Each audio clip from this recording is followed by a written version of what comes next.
సొంత గడ్డపై ఆడిన తొలి మ్యాచ్లోనే సన్ రైజర్స్ హైదరాబాద్ ఓటమి పాలైంది.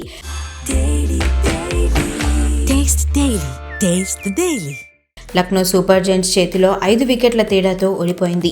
టాస్ ఓడి ఫస్ట్ బ్యాటింగ్ చేసిన సన్ రైజర్స్ బ్యాటర్ల వైఫల్యంతో 20 ఓవర్లలో 9 వికెట్ల నష్టానికి 156 పరుగులు చేసింది. హెన్రిచ్ క్లాసెన్ స్టన్నింగ్ 50తో టాప్ స్కోరర్గా నిలిచాడు. లక్నో బౌలర్లలో మొహమ్మద్ షమి, ప్రిన్స్ యాదవ్, ఆవేష్ ఖాన్కు 2 వికెట్లు దక్కాయి. అనంతరం చేజింగ్ను లక్నో సునాయాసంగానే ఛేదించింది. 19.5 ఓవర్లలో 5 వికెట్ల నష్టానికి 160 పరుగులు చేసి ఈజీ విక్టరీని అందుకుంది. రిషబ్ పంత్ కెప్టెన్ ఇన్నింగ్స్తో టాప్ స్కోరర్గా నిలిచాడు. హైదరాబాద్ బౌలర్లలో హర్ష్ దూబేకు 2 వికెట్లు దక్కాయి. కాస్త ఈజీ టార్గెట్తోనే బరిలోకి దిగిన లక్నోకు ఆరంభంలోనే షాక్ తగిలింది.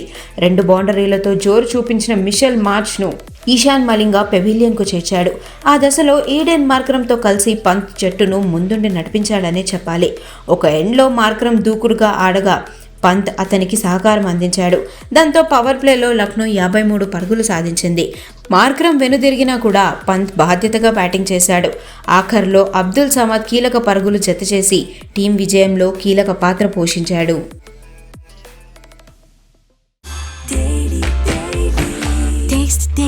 Taste the Daily.